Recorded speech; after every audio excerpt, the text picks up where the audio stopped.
TDP senior నేత యనమల రామకృష్ణుడు మీడియాతో మాట్లాడుతున్నారు. లైవ్ చూద్దాం. మెజారిటీ తోటి సెకండ్ టైం పాస్ చేసుకుని అదేవిధంగా డీమింగ్ ప్రావిజన్ని ఇన్వోక్ చేసి ఆ డీమింగ్ ప్రావిజన్ కింద చట్టం తయారు చేసుకున్నారు. అది కూడా it's against the interest of the people. అదేవిధంగా కౌన్సిల్ దగ్గర ఇటువంటి క్రిటికల్ బిల్స్, ఇటువంటి ఇంపార్టెంట్ పబ్లిక్కి సంబంధించినటువంటి క్యాపిటల్కి సంబంధించినటువంటి ఇటువంటి బిల్స్ ఎప్పుడు కూడా కౌన్సిల్ కూడా పాస్ చేసిన తర్వాత వాళ్ళు చేసుకోవాలి, లేకపోతే కౌన్సిల్ ఒకళ్ళు రిజెక్ట్ చేసే వరకైనా ఉండాలి. ఈ రెండు లేకుండా వాళ్ళు కౌన్సిల్ని ఇగ్నోర్ చేసి ఏదో మాకు డీమింగ్ ప్రావిజన్ ఉంది కాబట్టి కౌన్సిల్ని కూడా ఇగ్నోర్ చేస్తున్నాం అనేటువంటి రీతిలో వాళ్ళు ఆ డీమింగ్ ప్రావిజన్ తోటి బిల్లు చట్టం చేసుకుని ఈరోజు గవర్నర్ దగ్గరికి అసెంట్కి పంపిస్తున్నారు.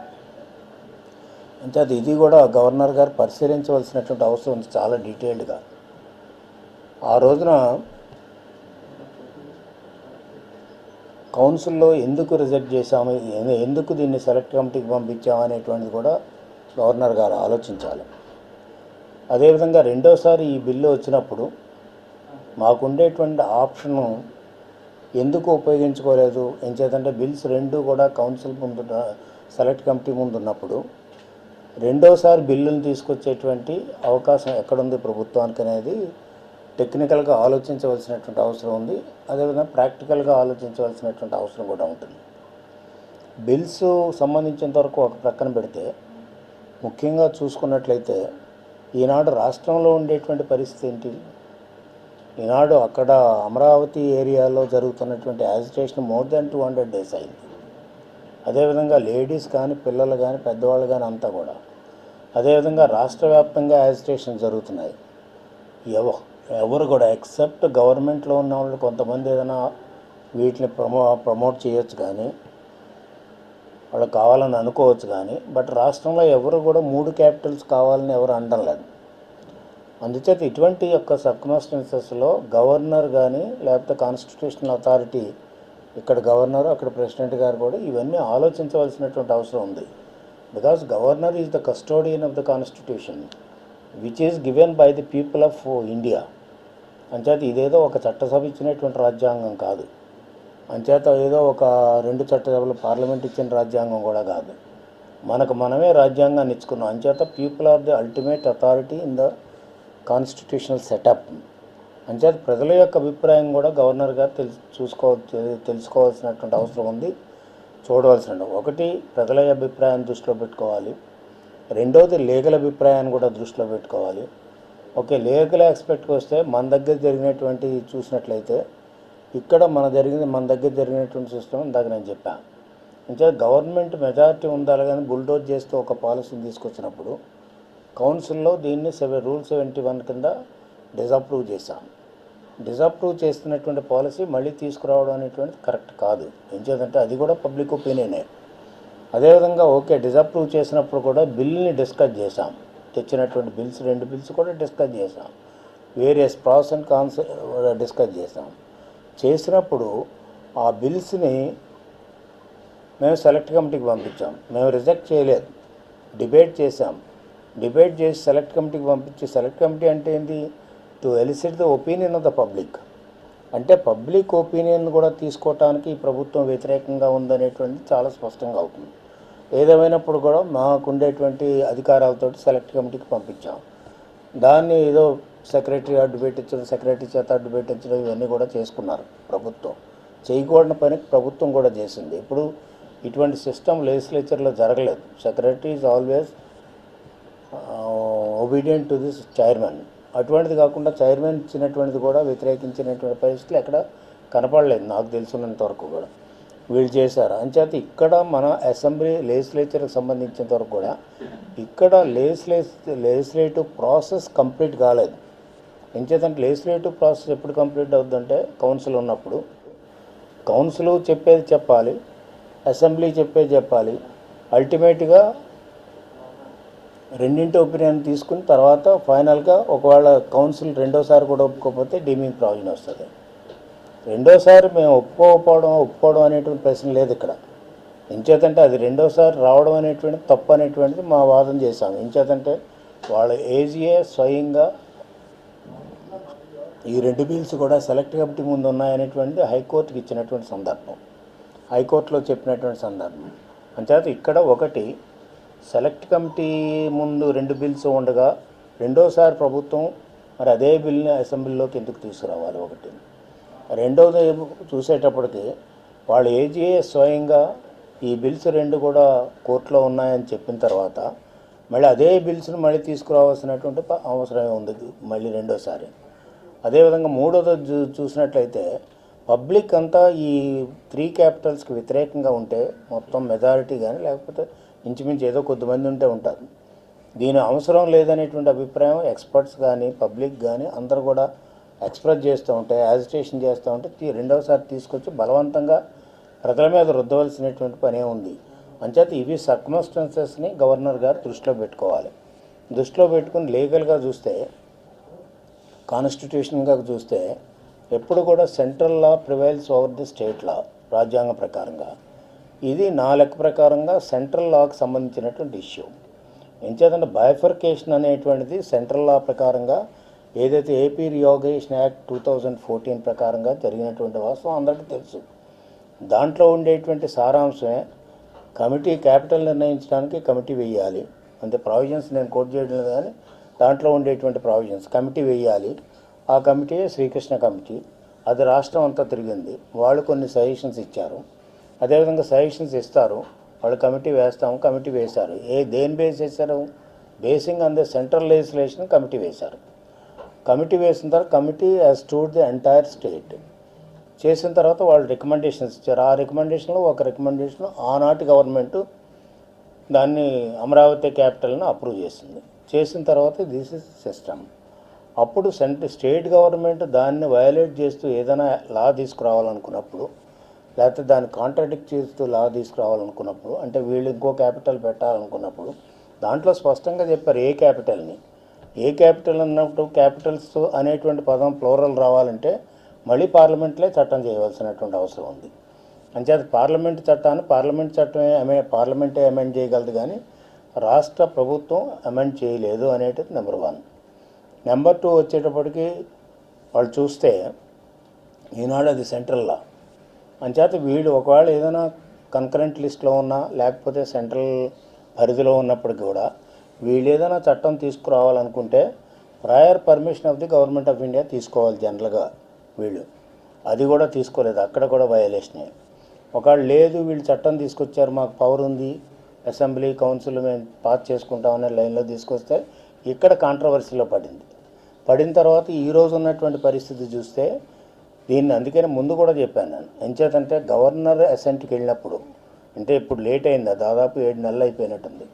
7 నెలల తర్వాత గవర్నర్ అసెంట్కి పంపిస్తామన్నారు. ఇప్పుడు సెకండ్ టైం పాస్ చేసుకున్న తర్వాత కౌన్సిల్ దీని గురించి పాస్ చేసినా చేయకపోయినప్పుడు కూడా మేము చేసుకుంటామని రీతిలో జీవోలు ఇష్యూ చేసి అదేవిధంగా యాక్ట్ అయిపోయింది అనేటువంటి గవర్నర్కి పంపిస్తున్నారు. గవర్నర్ యొక్క పరిస్థితి ఏంటి? గవర్నర్ దీన్ని లీగల్గా ఎగ్జామిన్ చేయవలసినటువంటి అవసరం ఉంటుంది. నాట్ ఓన్లీ లీగల్, కాన్స్టిట్యూషనల్గా ఎగ్జామిన్ చేయవలసిన అవసరం ఉంటుంది.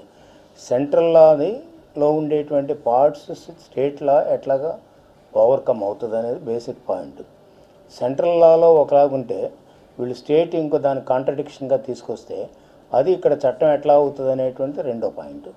అంచేత ఈ లీగల్ ఇష్యూ, కాన్స్టిట్యూషనల్ ఇష్యూస్ దీంట్లో ఇన్వాల్వ్ అయ్యి ఉన్నాయి. అంచేత దీన్ని గవర్నర్ గారికి మేము ఎందుకు లెటర్ రాసామంటే గవర్నర్ గారి పరిధిలోకి వెళుతుంది కాబట్టి, ఇది గవర్నర్ గారి పరిధిలోకి వెళ్ళినప్పుడు ఇది కాన్స్టిట్యూషనల్ ప్రావిజన్స్ ఈ విధంగా ఉన్నాయి. అదేవిధంగా ఈ విధంగా సెంట్రల్ లాకు సంబంధించిన తర్వాతే rest of the process has taken, అంటే ఇన్కన్సోనెన్స్ విత్ ది సెంట్రల్ లా, మిగతా ప్రాసెస్ అంతా ఇక్కడ నడిచింది. క్యాపిటల్ నిర్ణయించడం ఇది అంతా కూడా ఆ గవర్నమెంట్ చేసింది. అంచేత సెంట్రల్ లా ఇన్వాల్వ్ అయ్యి ఉంది ఇక్కడ దీంట్లో, ఈ యొక్క ఇష్యూలో. ఇది క్రిటికల్ ఇష్యూ,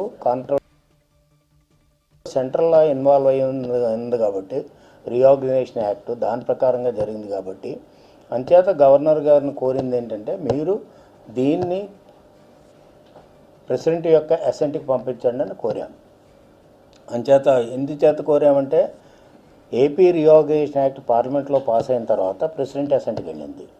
అలా చట్టం బేస్ చేసుకునే మనం ఈ అంతా కూడా మనం నడిపాం, క్యాపిటల్ నిర్ణయించిన ఇదంతా కూడా. అంచేత మళ్ళీ ముందుకు రావాలంటే మళ్ళీ ప్రెసిడెంట్ అసెంట్ కావాలి వీటికన్నింటికి కూడా. ప్రెసిడెంట్ అసెంట్ కావాలంటే మళ్ళీ గవర్నమెంట్ ఆఫ్ ఇండియాకి ద్వారానే వెళ్ళాలి, ప్రెసిడెంట్ డైరెక్ట్గా కాకుండా. అంచేత గవర్నమెంట్ ఆఫ్ ఇండియాకి ఏ విధంగా వెళ్ళాలనేది ఆయన గవర్నర్ గారు ఆలోచించుకోవడం. బట్ రాజ్యాంగంలో ఉండే ప్రావిజన్ ఏంటంటే గవర్నర్ సోమోటో కూడా తన ప్రెసిడెంట్ అసెంట్కి పంపించడానికి అవకాశం ఉంది. లేదు ఒకవేళ ఆయన దృష్టిలో కానీ ఇది ప్రెసిడెంట్ అసెంట్ అవసరం అనుకుంటే ప్రెసిడెంట్ గారికి అసెంట్ గురించి పంపించడానికి అవకాశం ఉంది. అంచేత మా రిక్వెస్ట్ గవర్నర్ గారికి ఏంటంటే ఇది తప్పకుండా అటార్నీ జనరల్ ఒపీనియన్ తీసుకోమన్నాం. ఒకటి నెంబర్ 1. ఎందుకు అటార్నీ జనరల్ ఒపీనియన్ తీసుకోమన్నామంటే ఇది ఇక్కడ ఉండేటువంటి లీగల్ లుమినరీస్ అంతా కూడా ఏజీ కానీ మిగతా వాళ్ళందరూ కూడా వాళ్ళు ఏ విధమైనటువంటి సలహా ఇస్తున్నారో మాకు ఆ సలహాలు మా చేతుల్లో లేవు, మాకు అర్థం కావట్లేదు. కాకపోతే ఆ సలహాలు బేస్ చేసుకొని ప్రభుత్వం నిర్ణయాలు తీసుకుంటుందా, లేకపోతే వాళ్ళు ఇచ్చేటువంటి సలహాలన్నీ పక్కన పెట్టి ప్రభుత్వం నిర్ణయం తీసుకుంటుందా అని ఆలోచించినప్పుడు ఏ విధంగా తీసుకున్నప్పుడు కూడా ప్రభుత్వం తీసుకునేటువంటి నిర్ణయాలన్నీ కూడా అన్కాన్స్టిట్యూషనల్ స్పష్టంగా కనపడుతుంది. అందుకనే కోర్టులకు ప్రతి కేసు కూడా 60 పైన కేసులు కోర్టుకు వెళ్ళాయి. అన్ని కేసుల్లో కూడా కోర్టు మొట్టికాయలు వేశారు ప్రభుత్వానికి. ఎందుకు? చట్టరీత్యా. అదేవిధంగా రమేష్ కుమార్ ఇప్పుడు ఎలక్షన్ కమిషన్ది కూడా అదే కేసు ఇంచుమించు. అంచేత ఈ విధంగా నడుస్తున్నప్పుడు ఒకవేళ స్టేట్కి సంబంధించినటువంటి ఎవరైతే లీగల్ అడ్వైజర్స్ ఉన్నారో ప్రభుత్వానికి ఇచ్చేటువంటి ఏజీ కానీ ఇటువంటి వాళ్ళు ఉన్నారో వాళ్ళ అడ్వైజ్ కానీ తీసుకుంటే మళ్ళీ అదే పరిస్థితి వస్తుందేమో అనేటువంటి అనుమానం మాకు. అందుకనే attorney general is the senior lawyer in the supreme court. Attorney general is appointed by the government of India. అంచేత ఆయన ఇంపార్షియల్గా అడ్వైజ్ ఇవ్వడానికి అవకాశంగా ఉంది. అదేవిధంగా వాళ్ళు ఏ విధమైనటువంటి ఇండిపెండెంట్గా ఇవ్వడానికి అవకాశం ఉంటుంది అటార్నీ జనరల్ ఇప్పుడు కూడా. అంచేత అటార్నీ జనరల్ అభిప్రాయం తీసుకుని గవర్నర్ను ముందుకు వెళ్ళమన్నాం.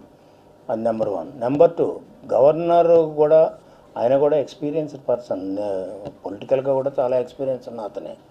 అంచేత గవర్నర్ గారు కూడా ఇంత కాంట్రవర్షియల్ బిల్స్ ఇవి డిసైడ్ చేసుకునే కంటే అదేవిధంగా ప్రెసిడెంట్ ఆఫ్ ఇండియా అసెంట్కి పంపించినట్లయితే బాగుంటుంది అనేటువంటిది రెండో రిక్వెస్ట్ కూడా చేశాం.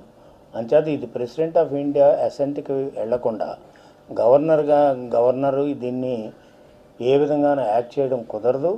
ఒకవేళ యాక్ట్ చేయాలనుకున్నప్పుడు కూడా అది కోర్టుల్లో నిలవదు కూడా. ఇది నా పర్సనల్ అభిప్రాయం. అంచేత అంటే మా రిక్వెస్ట్ గవర్నర్ గారు చేసింది నా లెటర్స్లో 2. 1 అటార్నీ జనరల్ ఒపీనియన్ తీసుకోండి. 2 మీరు ఇది ప్రెసిడెంట్ ఆఫ్ ఇండియాకి అసెంట్కి పంపించండి. అదేవిధంగా అప్పుడు ఒకవేళ అవసరం అయితే గవర్నమెంట్ ఆఫ్ ఇండియా కూడా ఇన్వాల్వ్ అవడానికి అవకాశం ఉంది. అంచేత దెర్ ఈజ్ ఎ ప్రావిజన్. ఎప్పుడైతే కాంట్రవర్సీ బిట్వీన్ 2 లాస్ వచ్చిందో సెంట్రల్ లాకి స్టేట్ లాకి అని అప్పుడు డిసైడ్ చేయాల్సింది ఎవరు? కాన్స్టిట్యూషనల్ యాక్ట్ ఎవరైతే ఆల్రెడీ కాన్స్టిట్యూషన్లో ఉంది central law prevails over this state law అని. అంచేత ప్రెసిడెంట్కి వెళ్తే ప్రెసిడెంట్ ఇవన్నీ కూడా ఎగ్జామిన్ చేసిన తర్వాత ప్రెసిడెంట్ గారు నిర్ణయం తీసుకుంటారనే ఉద్దేశంతో మేము పంపించాం. సార్ ఇప్పుడు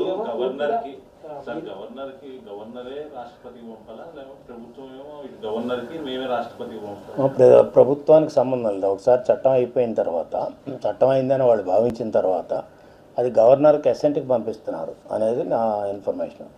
గవర్నర్ అసెంట్కి పంపించిన తర్వాత గవర్నర్కి 2 ఆప్షన్స్ ఉంటాయి. ఒకటి ఆయన అసెంట్ ఇవ్వచ్చు, అంటే నేను లీగల్ పొజిషన్, లేదా అతను ఇది కొద్దిగా కాంట్రవర్షియల్గా సంబంధించినటువంటిది, ఇది పబ్లిక్ ఒపీనియన్కి వ్యతిరేకంగా ఉన్నటువంటి దాన్ని తలస్తే లీగల్ ఒపీనియన్ చేసుకొని ప్రెసిడెంట్ ఆఫ్ ఇండియా అసెంట్కి పంపించవచ్చు. ఆయన రిఫరెన్స్ ఈ can refer to the president of India for president of India assent. Sir మీరేమో ఈ విభజన చట్టంలో క్యాపిటల్ అని మాత్రమే పెట్టారు, క్యాపిటల్స్ అన్నది లేదు. ఇప్పుడు 3 రాజధానులు పెట్టాలంటే కంపల్సరీ పునర్విభజన చట్ట సవరణ అవసరం అని మీరు అంటున్నారు. అటు సెంట్రల్ గవర్నమెంట్ అసలు రాజధాని ఏర్పాటు అనేది మొత్తం స్టేట్ గవర్నమెంట్కి మాకు సంబంధం లేదు, అది స్టేట్ వ్యక్తిగత విషయం అని చెప్పి కూడా కేంద్ర ప్రభుత్వ పెద్దలు చెప్తున్నారు సార్. ఇది ఓకే, ఇది స్టేట్కి సంబంధించిందే. క్యాపిటల్ మేమే నిర్ణయించాం. క్యాపిటల్ ఎవరు? అమరావతి అని. దాంట్లో అనుమానం లేదు. దేని బేసిస్ మీద నిర్ణయించాం? ఏపీ రీఆర్గనైజేషన్ యాక్ట్ ఎవరు పాస్ చేశారు? పార్లమెంట్ పాస్ చేసింది. పార్లమెంట్ పాస్ చేసిన ఏపీ రీఆర్గనైజేషన్ యాక్ట్లో ఏముంది? ఏ క్యాపిటల్ అని ఉంది. ఏ క్యాపిటల్ ఉన్నప్పుడు సెంట్రల్లో పార్లమెంట్ పాస్ చేసినటువంటి యాక్ట్ అమెండ్ చేయాలంటే ఏ క్యాపిటల్ బదులు 3 క్యాపిటల్ అని పెట్టాలంటే మళ్ళీ పార్లమెంటే అమెండ్ చేయాలి దాన్ని. కానీ ఒకసారి అది చెప్పిన తర్వాత కమిటీ వేయమన్నారు రెండో ప్రావిజన్ ప్రకారంగా. కమిటీ వేశారు, కమిటీ రికమెండేషన్ చేసింది. అల్టిమేట్గా decision of wear the capital should be అనేది స్టేట్ గవర్నమెంట్ ఇష్టం. అందుకని design government we have decided to have Amaravati as capital. రెండు బిల్స్ గవర్నర్కి వెళ్ళిన విషయంలో నైతికంగా ఆలోచించాల్సిన అవసరం ఉందంటారా, టెక్నికల్గా ఆలోచించాల్సినటువంటి అవసరం ఉందంటారా? ఏది స్ట్రాంగ్గా ఉంది రెండింటిలో? ఈ ప్రజాస్వామ్యంలో పబ్లిక్ ఆర్ సుప్రీం. ఇందాక అందుకే చెప్పాను, రాజ్యాంగం ఎవరిచ్చారు? రాజ్యాంగం ఒక వ్యక్తి ఇవ్వలేదు మనకి. We ourselves give the constitution of India to ourselves. ఎంచేత మనకు మనమే రాజ్యాంగాన్ని ఇచ్చుకున్నాం తప్ప పార్లమెంట్ ఇవ్వలేదు, అదేవిధంగా చట్టసభలో లెజిస్లేచర్ కూడా ఇవ్వలేదు. అంచేత ఇక్కడ సుప్రీం ఎవరు? పబ్లిక్. పబ్లిక్ ఒపీనియన్ ఎట్లా ఉంది? ఇక్కడ ఉండాలని ఉంది, అమరావతి ఉండాలని ఉంది. అంచేత పబ్లిక్ ఒపీనియన్ వ్యతిరేకంగా అదేవిధంగా చట్టాలు అందుకని లీగల్ పొజిషన్ కూడా చెప్పాను. ఎంచేతంటే ఇది ఒకవేళ వీళ్ళు లా తీసుకొచ్చినప్పుడు కూడా అది with concurrence of the government of India తెచ్చుకోవాలని. అంచేత అది తెచ్చుకోలేదు. ఇక్కడ పబ్లిక్ ఒపీనియన్ వ్యతిరేకంగా ఉంది. అంచేత ఎథికల్గా చూసినా, లీగల్గా చూసినా, లేకపోతే ప్రాక్టికల్గా చూసినా, పబ్లిక్ ఒపీనియన్ చూస్తున్నప్పటికీ కూడా ఇది ఇక్కడ అమరావతి ఇక్కడ ఉండడమే కాకుండా బిల్లులు తీసుకురావడం అనేటువంటిది వాళ్ళ సెల్ఫిష్ ఇంట్రెస్ట్ తప్ప పబ్లిక్ ఇంట్రెస్ట్లో తీసుకురాలేదు. Therefore we are opposing it. Not shifting entire capital sir. వాళ్ళ పాలనా సౌలభ్యంలో భాగంగా మార్పులు చేసుకునే అధికారం రాష్ట్ర ప్రభుత్వానికి ఉంటుందనే కోణంలో కూడా వాళ్ళు వెళ్ళే అవకాశం ఉంటుంది కదా టెక్నికల్గా. Capital policy of capital is different from policy of other issues. చూసి మీకు హిస్టరీ చూస్తే, కింగ్డమ్ చూసినా ఎక్కడ ఎవరు క్యాపిటల్ మార్చినా అక్కడ కొద్దిగా అప్పుడు కింగ్డమ్స్ కాబట్టి ఎవరు క్వశ్చన్ చేయలేవు, ఒకటితో మార్చారు. అందుకని బిగినింగ్లో ఈ క్యాపిటల్ మార్చాలని నిర్ణయం తీసుకున్నప్పుడు ఫస్ట్ టైం ఐటోల్డ్ తుగ్లక్ పరిపాలన అనేది. అదే ఇప్పుడు నడుస్తూ ఉంది. ఎంచేత తుగ్లక్ ఇట్లాగే చేశాడు. ఎంచేతంటే తుగ్లక్ డైనాసిటీ నాశనం అయిపోవటానికి మహమ్మద్ బిన్ తుగ్లక్. ఎందుకంటే అతను ఢిల్లీలో ఉండేటువంటి ప్రశాంతంగా ఉండేటువంటిది సౌత్ ఇండియాను కూడా ఆక్యుపై చేయాలనేటువంటి ఒక దురాశతోటి అతను దౌలతాబాద్ తీసుకొచ్చాడు. దౌలతాబాద్ వద్దని వాళ్ళందరూ చెప్పినప్పుడు కూడా ఇతను బలవంతాన్ని తీసుకురావడం ప్రయత్నం చేస్తే దారిలోనే చాలామంది సోల్జర్స్ చచ్చిపోయారు. ఎంచేతంటే క్లైమేట్ చేంజ్ ఉంది. వాళ్ళ క్లైమేట్కి మనకి ఇక్కడ క్లైమేట్కి పడదు. ఓకే, మహారాష్ట్ర అయినప్పటికీ కూడా. అంచేత ఇక్కడికి వచ్చిన తర్వాత వాళ్ళు అడ్జస్ట్ కాలేకపోయారు. ఇతనేదో సౌత్ ఇండియాను ఆక్యుపై చేయాలనే కోరిక కూడా నెరవేరలేదు. అంచేత అగైన్ ఈ shifted from Daulatabad to Delhi చేస్తే మళ్ళీ రిటర్న్లో కూడా చాలామంది చనిపోయారు. చివరికి ఏమైంది, వీళ్ళని పోషించడానికి వీళ్ళని చేయడానికి ఖజానా ఖాళీ అయింది. ఇక్కడ మనం నోట్ చేసుకోవాలి, మన గవర్నమెంట్ కూడా అట్లాగే ఉంది. ఖజానా ఖాళీ అయింది. ఖజానా ఖాళీ అయితే వీడికి ఏమి చేపట్టడానికి తుగ్లక్కి ఏ విధమైనటువంటి అవకాశం లేదు. అంచేత ఖజానా ఎప్పుడైతే ఖాళీ అయిందో తుగ్లక్ డైనాసిటీ స్లోగా డిటీరియర్ అవ్వడం కానీ మొత్తానికి వైప్ అవుట్ అయిపోయింది తుగ్లక్ డైనాసిటీ కంప్లీట్గా. ఎవరు? Because of one person. Tughlaq అంటే ఈ మహమ్మద్ బిన్ తుగ్లక్ డైనాసిటీలో చాలామంది ఉన్నారు అంతకుముందు, తర్వాత కూడా వచ్చారు. But it could not sustain because of the actions of Muhammad bin Tughlaq. అందుకనే ఆ రోజు నేను తుగ్లక్ పరిపాలన అని చెప్పింది కూడా. అట్లాగే ఇప్పుడు జగన్మోహన్ రెడ్డి కూడా ఇక్కడి నుంచి అక్కడ తీసుకెళ్తాం, లేకపోతే వైజాగ్లో కొనిపెడతాం, లేకపోతే రాజమండ్రిలో కొనిపెడతాం, లేకపోతే ఇంకో చోట కొనిపెడతాం అంటే అసలు what is the convenience for the public? మాండలిక విధానాన్ని ఎందుకు పెట్టాము? విలేజ్ దగ్గరికి పోవాలని పెట్టారు. అంచేత అడ్మినిస్ట్రేషన్ డీసెంట్రలైజ్ కావాలంటే ఇప్పుడు దీంతో గవర్నమెంట్ తోటి ఎవరికి ఎక్కువ, లెజిస్లేచర్ తోటి ఎవరికి ఎక్కువ పరిచయం ఉంటుంది? ఓన్లీ కొంతమందికి పరిచయం ఉంటుంది. అడ్మినిస్ట్రేషన్ అంతా లోకల్ బాడీస్కి ఉంటుంది ఎక్కువ, లోకల్ అడ్మినిస్ట్రేషన్ అంతా. అదేవిధంగా అక్కడ కలెక్టరు, ఎంఆర్ఓ వీళ్ళంతా ఉంటారు. సో వాళ్ళది స్ట్రీమ్ లైన్ చేయడం పోయి అసలు నేను క్యాపిటల్ వెళ్ళి వైజాగ్లో కూర్చుంటాను, లేకపోతే కర్నూలులో కూర్చుంటాను, లేకపోతే కాకినాడలో కూర్చుంటాను, తునిలో కూర్చుంటానంటే ఇది you are spending public money. అందులోకి నీ కిటీ అసలు బాగోలేదంటున్నావు. కిటీ బాగోలేనప్పుడు ఇవన్నీ తతంగాలు ఎందుకు? ఇవన్నీ ముందు కిటీ బాగు చేసుకో, కిటీ ఫుల్గా చేసుకుని తర్వాత ఏదైనా చేయడానికి ఏమైనా ముందు వెల్ఫేర్ స్కీమ్స్కి ఈరోజు నేను చెప్పాను మొన్న కూడా 18,000 crores కట్ చేశారు తెలుగుదేశం స్కీమ్స్ అని. ఎందుకు కట్ చేశారు? మీరు 18,000 ఓకే అవి కంటిన్యూ చేయి, నీ కొత్త స్కీమ్లు పెట్టుకోవడానికి డబ్బు లేదంటే పాతవి కట్ చేస్తే కొత్త ఇస్తే మాత్రం సుఖమేముంది? మీరు ఖాళీ చేశారు నువ్వు ఖాళీ చేయడం కదా, ఖాళీ చేయడం ఖర్చు పెట్టామా లేదా అనేటువంటిది పాయింట్. ఇప్పుడు ఖర్చు పెట్టింది ఓకే, అది సెపరేట్ ఆస్పెక్ట్ అనుకోండి, చెప్తాను మీకు ఎప్పుడైనా వస్తే. ఆ ఎకానమీ గురించి చెప్తాను, ఎట్లా ఎవరేజ్ చేస్తారు. రమేష్ కుమార్ నియామకానికి సంబంధించి ఇంకా వివాదం నో, కొనసాగుతుంది. రమేష్ గవర్నర్కి అడ్వైజ్ చేశారు. నిన్న కూడా నేను క్లియర్గా నా ట్వీట్లో చెప్పాను, governor has no option but to accept Ramesh Kumar.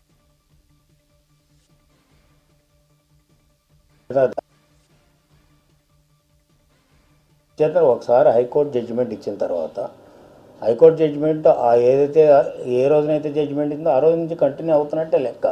కాకపోతే ఇన్ఫ్రాస్ట్రక్చర్ వీళ్ళు గవర్నమెంట్ ప్రొవైడ్ చేయడంలో వీళ్ళు చేయలేదు కాబట్టి అతను ఊగిసలాడుతూ ఉన్నాడు. అంచేత గవర్నమెంట్ ఎప్పుడు కూడా should accept the decisions of the judiciary. అది హైకోర్టు డెసిషన్ వీళ్ళు చేయలేదు, యాక్సెప్ట్ చేయలేదు. ఓకే, 2 నెలల టైం ఉంది అప్పీల్కి అన్నారు. సుప్రీంకోర్టుకి అప్పీల్ చేశారు. సుప్రీంకోర్టులో వాళ్ళు స్టే ఇవ్వలేదు. స్టే ఇవ్వకపోతే what does it mean? High court ఏది ఇచ్చిందో అదే ఇంప్లిమెంట్ చేయాలని అర్థం. నేను హైకోర్టు ఇస్తే నేను ఇంప్లిమెంట్ చేయను, ఇంకొకరు ఇస్తే నేను ఇంప్లిమెంట్ చేయనంటే is it the government run according to the constitution or according to the constitution of Rajareddy? ఇప్పుడు మీరు అన్ని రాజ్యాంగంలో నిబంధనలు అన్నీ చెప్తూ ఉన్నారు, ఏదైనా సరే ఒక సిస్టమ్ గురించి చెప్తారు, కానీ